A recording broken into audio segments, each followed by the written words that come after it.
Good evening. Happy New Year. It's good to see you all again. Welcome to Triton College's virtual lecture recital series. My name is Salvatore Siriano, and I'm the lead music instructor at Triton College.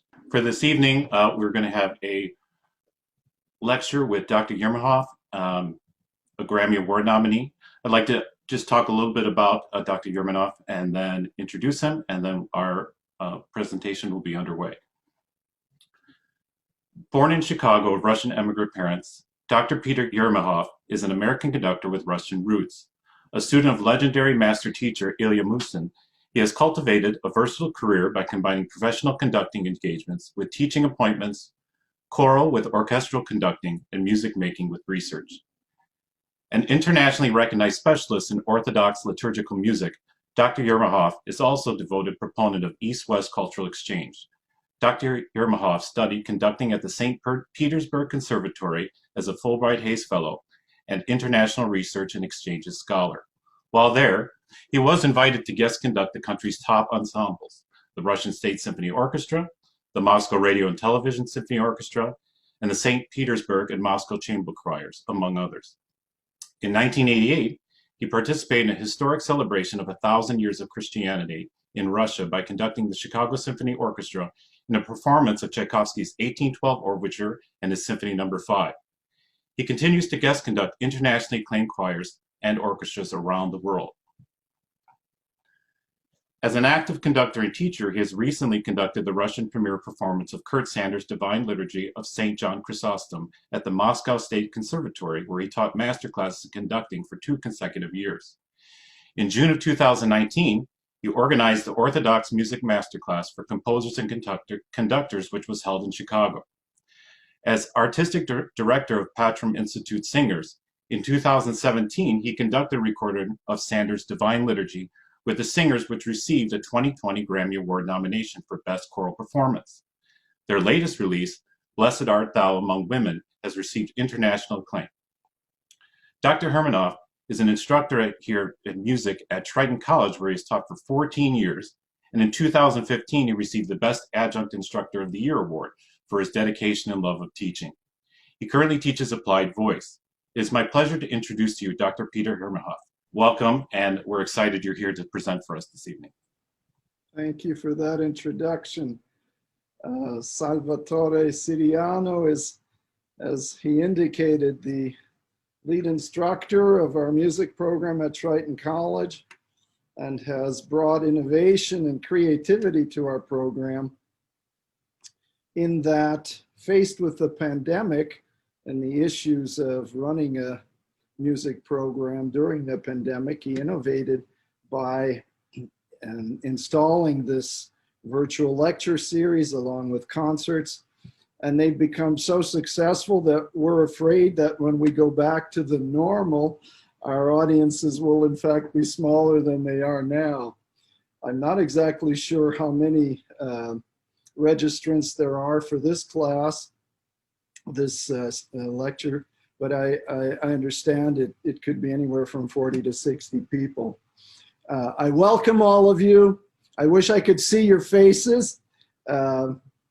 That would give me the opportunity to see who among you have been or are my students or members of ensembles that I direct, or my friends from across the Chicago area. But I welcome all of you, and it's a real pleasure for me to do this presentation. A year ago, I put on this pink jacket and flew to California for the Grammy Awards. You're not going to see my pink socks, but that was the first time I ever wore a pink jacket, and I really, really enjoyed it. So I thought, as a remembrance of that wonderful occasion, exactly a year ago, in fact, yesterday were the ceremonies, I'm appropriately dressed. I want to ask all of you, in the spirit of this new pandemic context, to relax, get a soda pop or a glass of wine, get comfortable, and let's treat this as a, though I'll be doing most of the talking, treat this as a relaxed environment where I will share some ideas, and then perhaps at the end you will ask some questions. I'm going to go to my slide presentation now, and hopefully everything will come out well. So this is the first page I was referring to. What's it all about? And at the bottom you can see it's about you. So we are in fact recruiting you, but the ideas presented here are also meant to find relevance in your life. Let's go to the second slide I have, which is the origin of the Grammy Award. It is something that came about with a reference to Emil Berliner, a German-American inventor who invented an apparatus which we now know as the recording apparatus. It recorded sounds, voices, instruments, or birds, nature sounds, what have you. And don't forget that a great Hungarian composer by the name of Bela Bartok took this gramophone as a musicologist to various villages around Hungary and other countries in the surrounding area and recorded peasants. So this instrument became very valuable, but I think also very familiar. You can see Emil there with his machine, with that familiar horn. And then the image on the left at the bottom, you can see how that image evolved and almost looks like the Grammy Award image, which is modeled on this item here, on this apparatus. So let me go now just to summarize, the Grammy Awards in the context of all of America's major entertainment awards. In the music field, we have three, all connected with the three big networks, CBS, NBC, and ABC. ABC has American Music Awards. They're held in the fall. Billboard Music Awards are sponsored by NBC, the national broadcasting company. And the Grammy Awards held in the wintertime are sponsored by CBS. Columbia Broadcasting System, I believe, is the correct acronym. So, and the Grammy Awards themselves are one of four major American entertainment awards. The famous one, of course, is the Academy Awards, aka the Oscars, which presents the movies of the year, the Emmy Award for television productions, and the Tony Awards, theater and Broadway. The Grammy Award, originally called the Gramophone Awards, became the Grammy Award and is presented by what is called the Recording Academy to honor the accomplishments of music performers around the world. First ceremony was held in 1959 for the previous year in both Los Angeles and New York simultaneously. Let's move to the next slide. The Recording Academy is the short title for the full title, which is the National Academy of Recording Arts and Sciences. It is an American learned academy of musicians, producers, recording engineers, and other music professionals. One of its major events is indeed the Grammy Awards, which it produces annually, but it also houses a producers and engineers wing, which consists of music professionals involved with the technical side of the music industry. Producers manage the recording and production of the recording process, starting with behind the booth during the recording itself, and the work on the editing and final edit with the performers. The engineers, on the other hand, also work behind the booth in managing the technology, the recording equipment that they set up prior to the professional recording and manage during and adjust during the recording. It came to my attention that the producer and engineer wing has more members in the academy than performers. So they're very powerful individuals. It's very important to find a good producer and to work with them, because that helps the voting process, to which I'll get later. They also, under the umbrella of the Recording Academy, we have the Grammy University Network, which is a subdivision, and it fosters college students pursuing music careers, offering them mentorship with music professionals, networking for prospective jobs and performing engagements, and educational opportunities. The next subdivision of the Academy is Music Cares Foundation, which is a monetary support branch of the Academy for musicians in emergency or crisis situations. It gives up to $100,000 in support grants and direct donations. My suspicion is that that foundation is heavily put upon right now. The Recording Academy, in addition to the annual Grammy Awards in January, sponsored through CBS, also presents the Latin Grammys, which is a huge and separate ceremony, also presented, as well as this organization builds coalitions and fundraising efforts in the Latino community.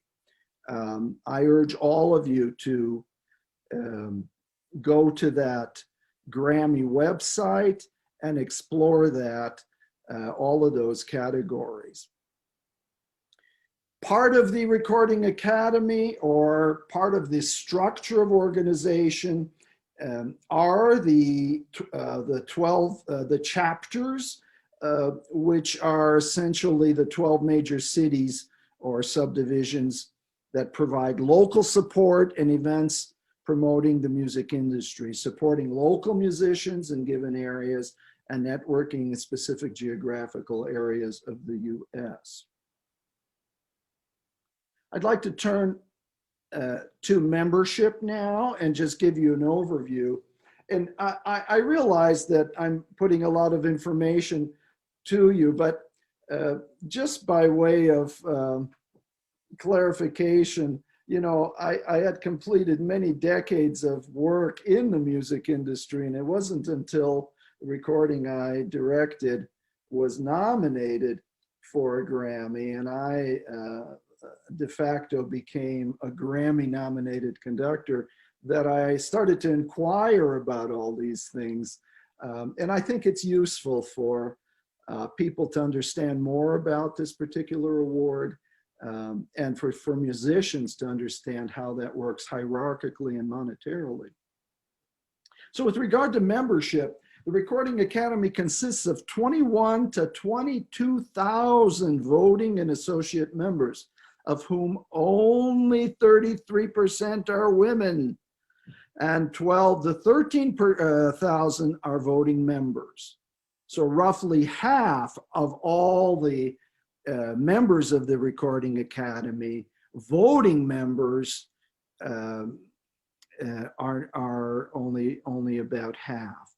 So the percentage of breakdown of the voting members is 21% women, 55% white Caucasian, 28% people of color, and 17% non-disclosed. So you can see disproportionate amounts of various segments of our population within our American society. And it is my hope, of course, that these categories all balance out with time. These members consist of musicians, vocalists, instrumentalists, composers, and I have said earlier, producers and engineers. They're admitted through a rather rigorous application process, requiring 2 letters of recommendation from existing voting members and at least 6 credits on commercially released recordings. I filled out an application to become a member. I was lucky to find 2 individuals who recommended me. Both of them were not just members, they were in fact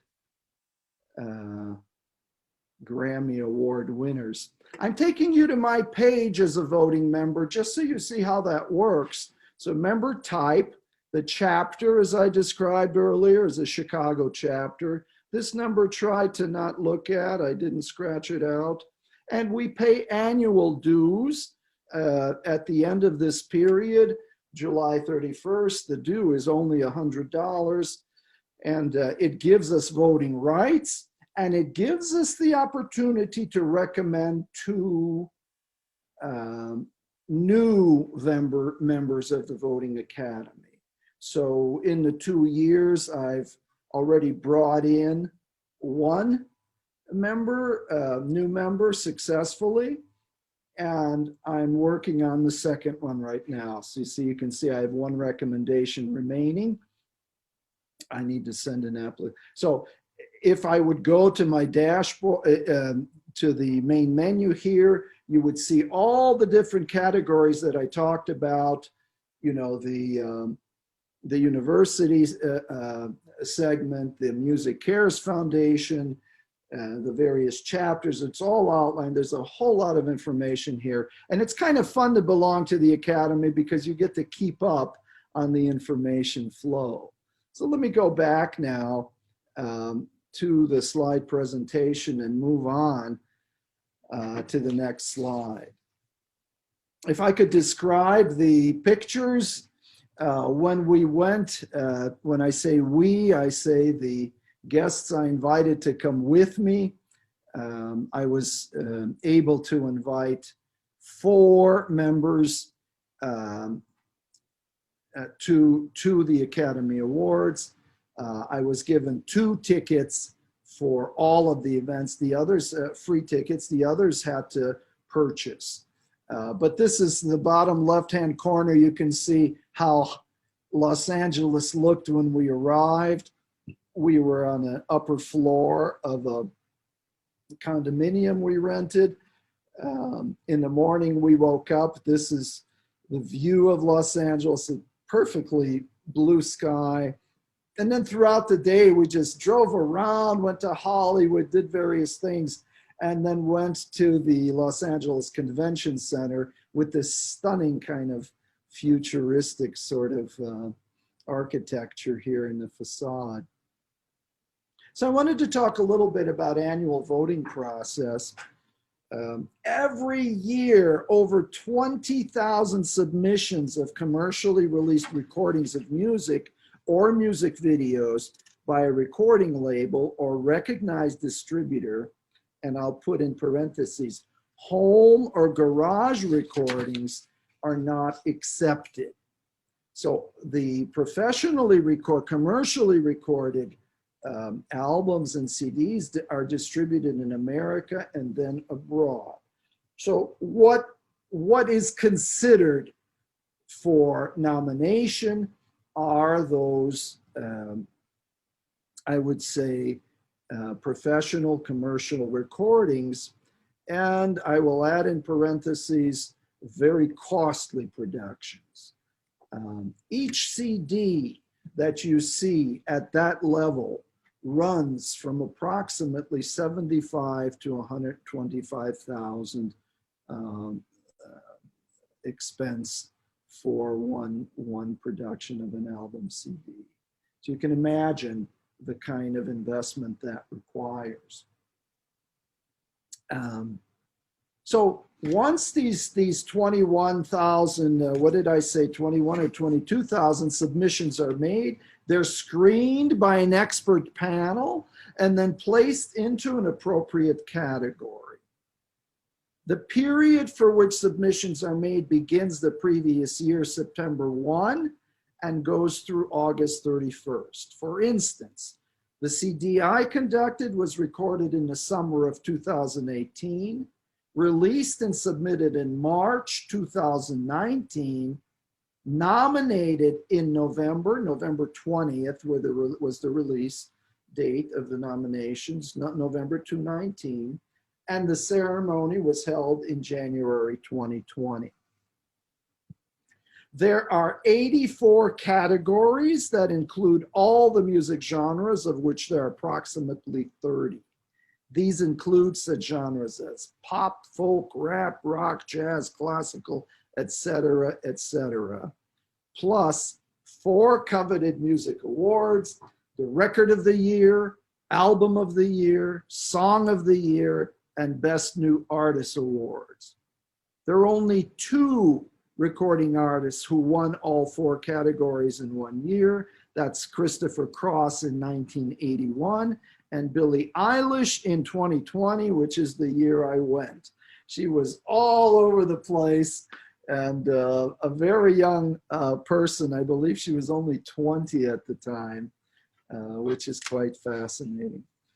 So continuing on the nomination process, how does that work? Well, they were submitted, those submissions, into the 84 categories.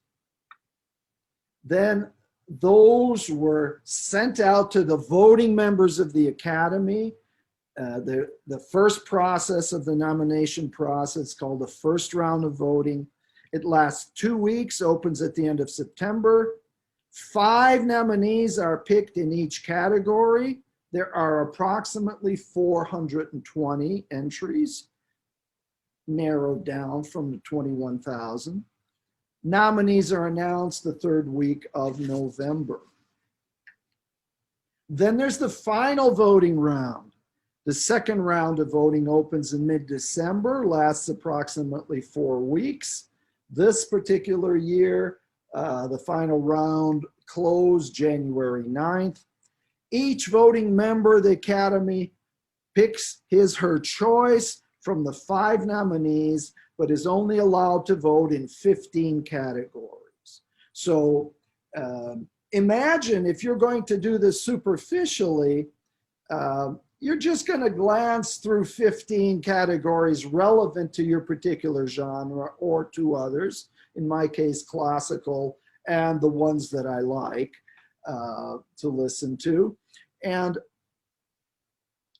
listen to every nomination of the 5 in each category. So if an album is 60 to 70 minutes and there are 5 nominations, do the arithmetic. That times 5 times 15, that is a lot of listening time. That's the superficial approach. If you're going to do this properly, you do in fact put the time in. That it's a learning process. And so I did put all that time into the classical categories. I'm a classical musician, so I found that to be very challenging and thought-provoking, enjoyed that very much, and then submitted my choices. The winners are tallied by an independent accounting firm, Deloitte. They're located in Iowa. Winners are then announced at the ceremony from sealed envelopes prepared by this company at the Grammy Award ceremonies. Winners from 70% of the categories are announced in the non-televised ceremony in the afternoon, which is handled in the pavilion. It's a large auditorium, but it's much smaller than the Staples Center, while 30% of the categories are announced at the main event in the Staples Center in the televised evening ceremony. That's what you see on CBS. That's what all the hype is about. That's what you kind of either watch or don't. And the ratings for that come out every year. And we see how successful they are in relation to football, which is coming to a head at that time. So I hope that gives you somewhat of a little overview of how this whole thing works. I want to ask you now to take a nice sip of your Cabernet or Pinot Noir or whatever it is that you're enjoying, Diet Dr. Pepper. You can stand up, you can vocalize a little bit. Those of you who are my students, please do the lip flutter exercise.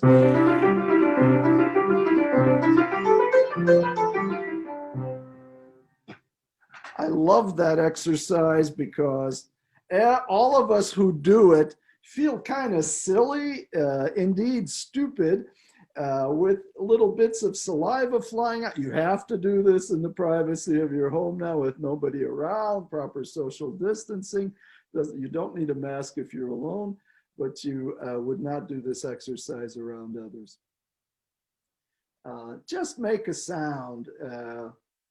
Release some energy right now, kind of like a second or third inning stretch while I look at the time. So it's perfect. We're at 7:30 right now. So in the next section, I'm going to segue into the recording that was nominated in the Grammy nomination process in the category of Best Choral Performance. I'm going to talk briefly about the composer, the ensemble, and the project as a whole. If you would like more information about the whole the recording, you can go to Reference Recordings, which is the label that released this recording. The recording was distributed through Naxos of America. I'm going to just play for you one selection so we can kind of get a rest from my voice and listen to the music that was indeed nominated.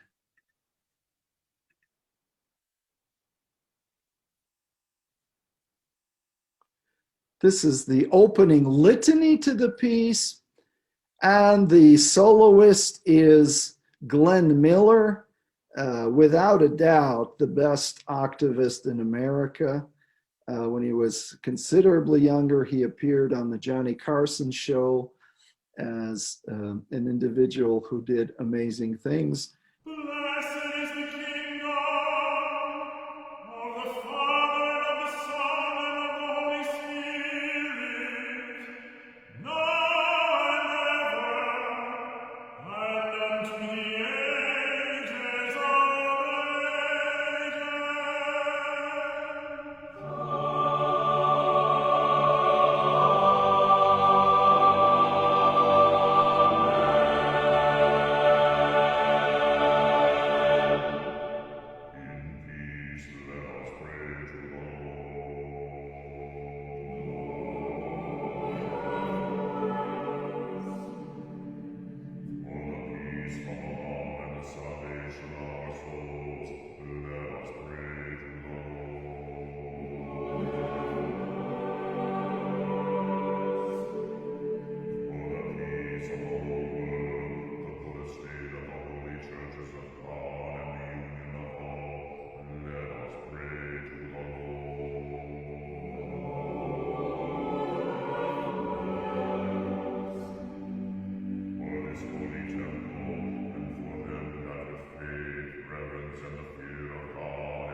I wanted to play the entire excerpt for you so that you get a sense in a microcosm of the concept of the entire recording, which was present uninterrupted the entire divine liturgy, the entire service. It's the main service of the Orthodox Church. So it's not a collection of great hits. It's the entire service.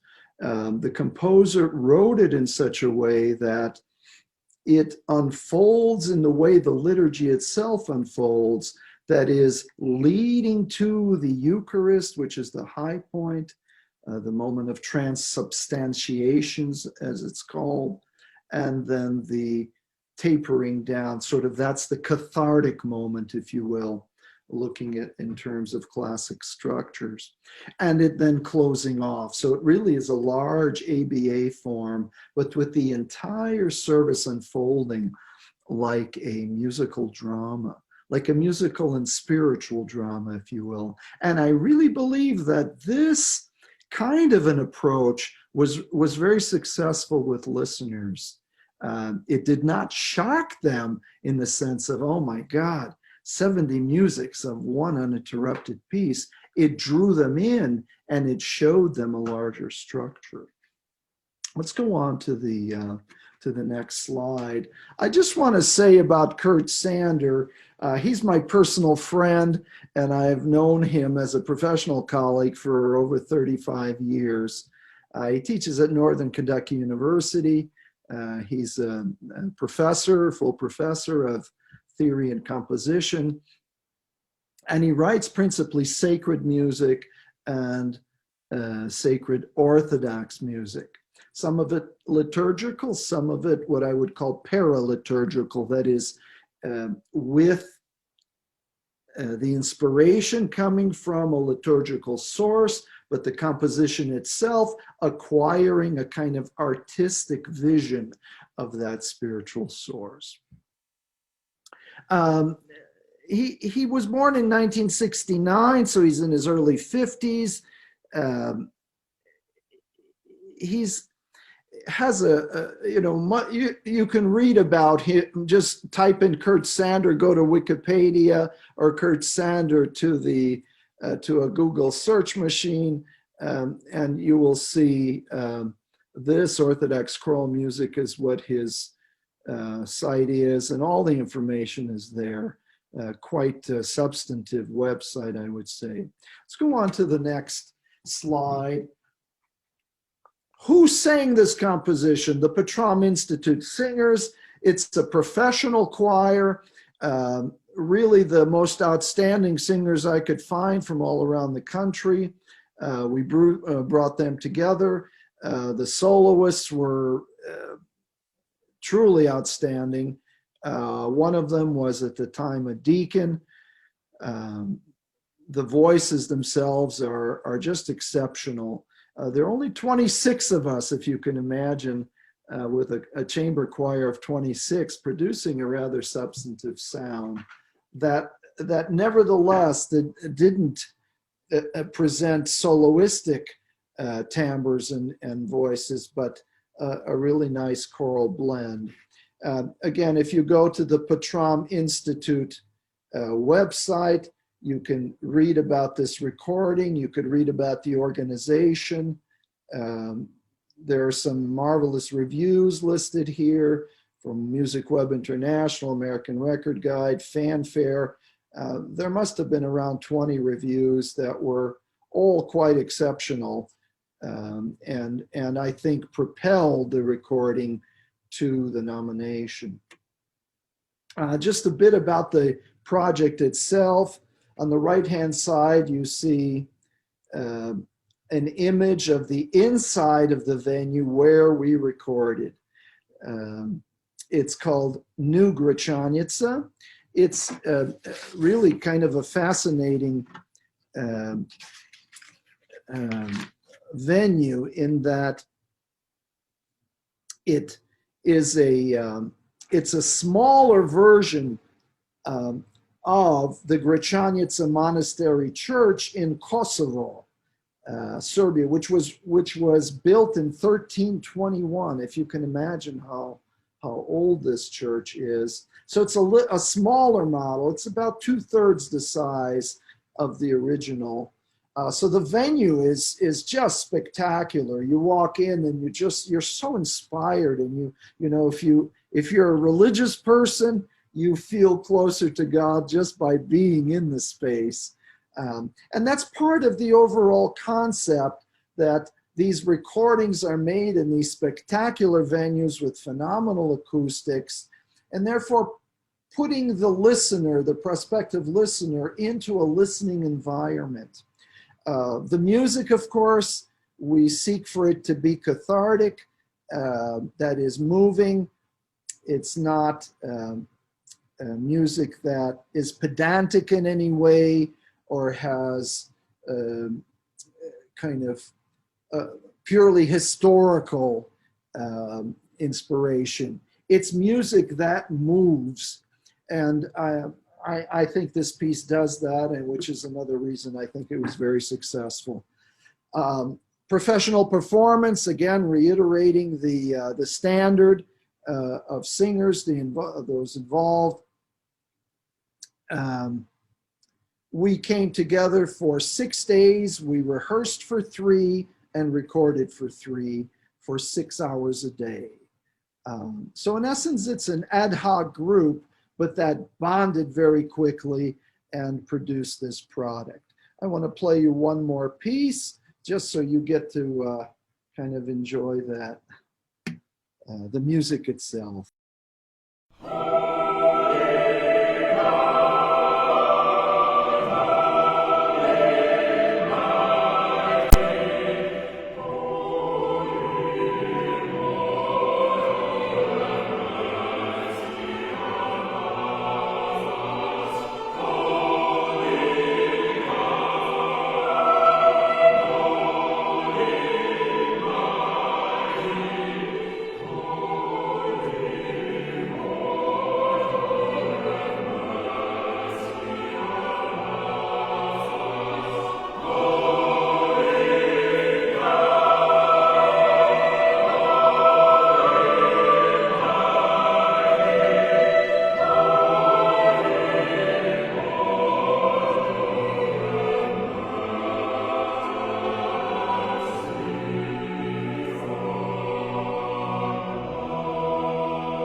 Okay, so I have very little time left. I'm just going to rush through the events themselves. They kind of focus more on things that happened to me and to my friends. I think it will be fun for you to see some of the pictures, but I want you to understand that the events are part of a complex that begins in the local chapter and then ends up in Los Angeles at the main event. You can see 5 events that are part of that complex. So we had a reception in November here in Chicago.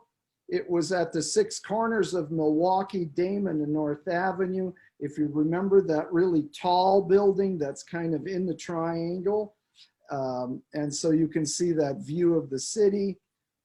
This is with the president of the local chapter, and this is the organizer of the event. It's a very happy occasion, of course, with drinking involved. Then in the early December period, the same chapter sponsored a very fancy dinner at Gibson's by the Chicago River. All the nominees from this chapter were present.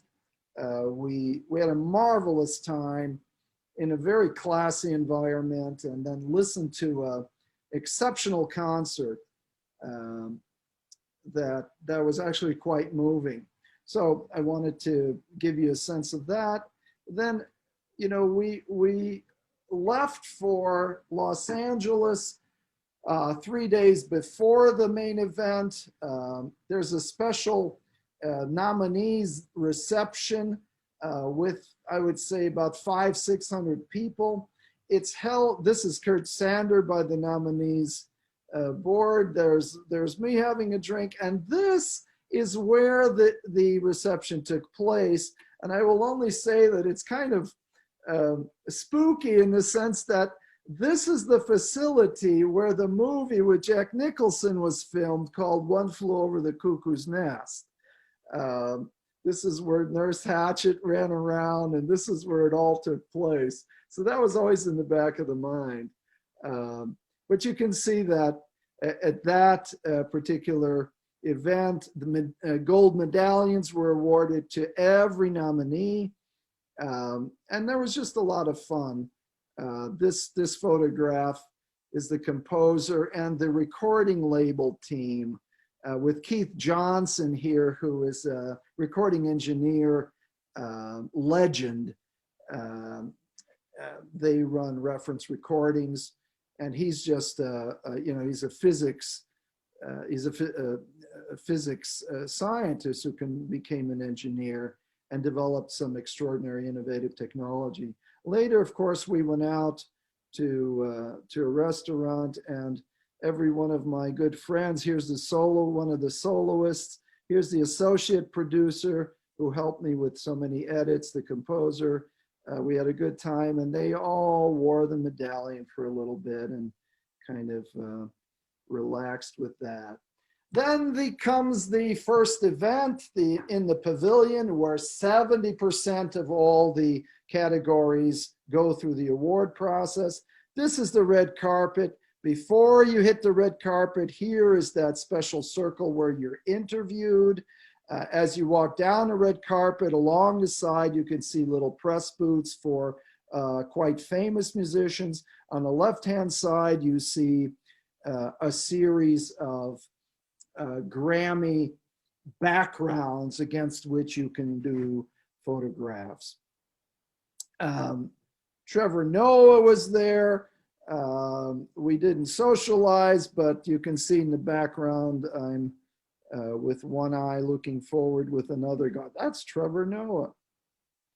In the pavilion, you can see how this works. If you're nominated and awarded the Grammy, you come out of the audience, you go up the steps.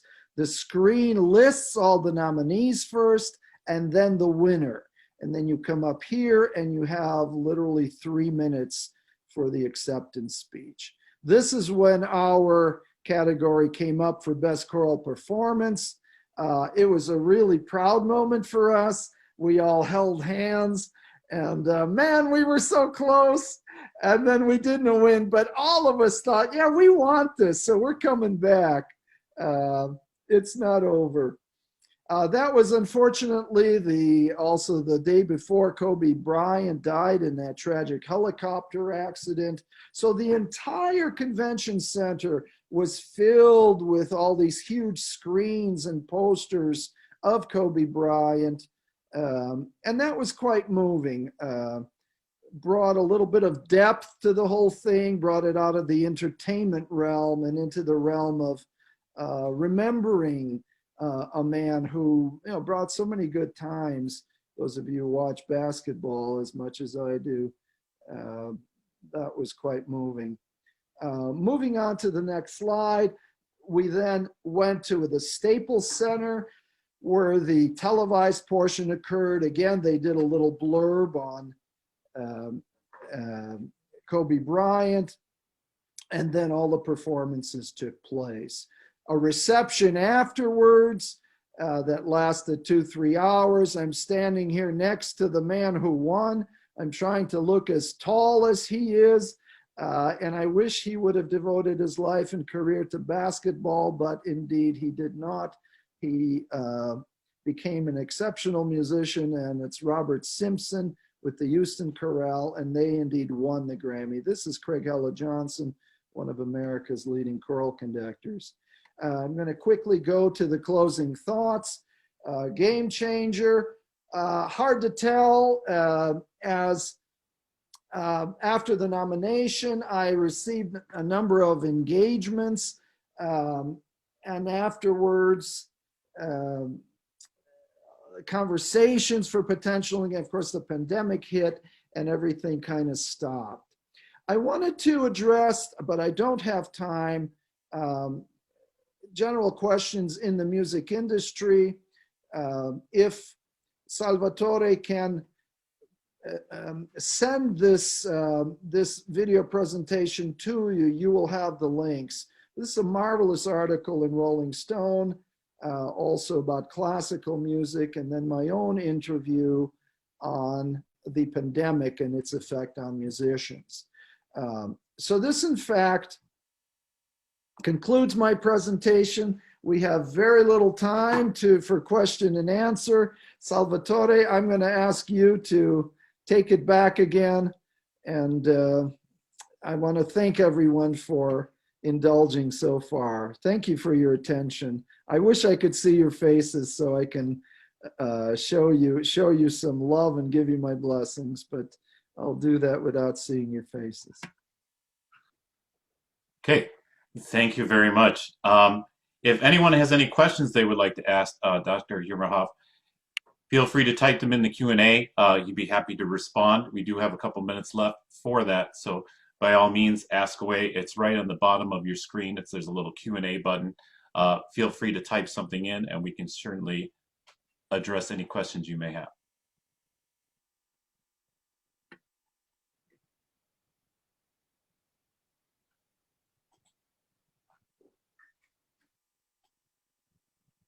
Doesn't seem too prolific at this point. You've answered everybody's questions, everything they want to know about the Grammys. Either that or they're asleep with their drinks on the sofa. Yes, you encourage that.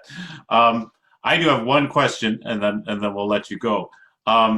Just because some of the students and the music students take recording classes and whatnot at Triton, I think most people picture recording like a band going into a studio. Someone records the drums, someone records the guitar. You know, I mean, it's very fractured. You know, they can make tons of mistakes. They can go back and overdub and all this kind of stuff. So kind of just a little bit went into the recording of, you know, this choral piece in terms of, you know, the production value of, you know, how long it took to record, what were the steps, that kind of thing. Yeah, that's a very good question. So the 3 days of rehearsal ended. During those 3 days, those are 6 hours a day.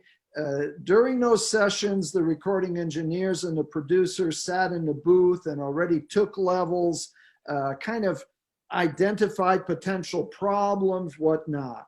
Now, when we got to the recording, we had a minute by minute distribution of time for each piece of music in a particular order, not the order of the piece. We tried to match tonalities, contrasting lighter with heavier movements to give the singers a little vocal relief, whatnot. But it was a very controlled process, something I worked out with both the producer and the associate producer. So that was to the minute.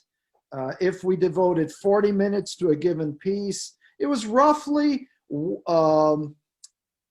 7 to 8 minutes of recording time per 1 minute of music, if that gives you a sense of. So yeah, so the producer, then I have a phone, and he will say, okay, let's do that. Let's do another take of that entire section. Or let's do a take of this particular chord structure, which they can dub in later. Or he would come out and talk to the ensemble and say, the phrase just isn't soaring enough here. You have to open up your voices, or the tenors. So as I'm conducting, I don't really hear as much as he does because he's not engaged.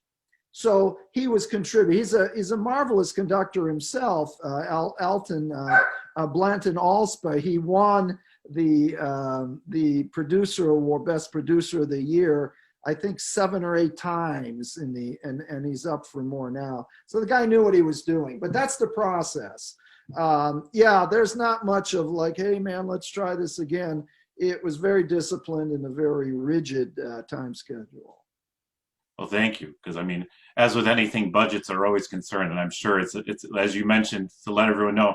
I don't think people realize how expensive it is to record a CD or an album, or even just one track. To have it professionally done, to be commercially released, is a very expensive venture, and you have to have people willing to take the investment on that particular ensemble.